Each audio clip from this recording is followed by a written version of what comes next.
Sam Milby's showbiz friends. Isa sa mga malalapit na kaibigan ni Sam ay si Gerald Anderson na dumalo sa 40th birthday ni Sam noong May 2024. Kasama rin sa pagdiriwang si John Prats na bukod sa pagiging kaibigan ay ka-travel buddy rin ni Sam patungong Canada para sa isang all-star concert ng Cornerstone Entertainment. Kabilang din sa malapit na kaibigan ni Sam si Mark Bautista. Bagamat umani ng atensyon ang pag-amin ni Mark sa kanyang bisexuality sa inilabas nitong libro, piniling manahimik ni Sam hinggil sa usapin bilang respeto sa kaibigan.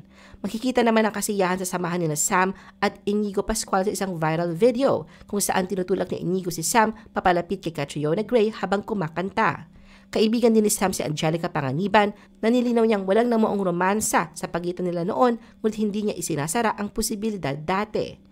Inamin naman ni Casey Concepcion na mabuting kaibigan niya si Sam at nagsama sila sa pelikulang Forever and a Day. Patuloy rin ang plano ni Sam na gumawa ng pelikula kasama si Judy Ann Santos na nanatiling committed sa proyekto. Kaibigan din ni Sam si Angeline Quinto na matagal na niyang kasama sa industriya tulad sa teleseryeng Kahit Konting Pagtingin. Malalim din ang samahan ni Sam at Piolo Pascual na itinuturing niyang parang kapatid.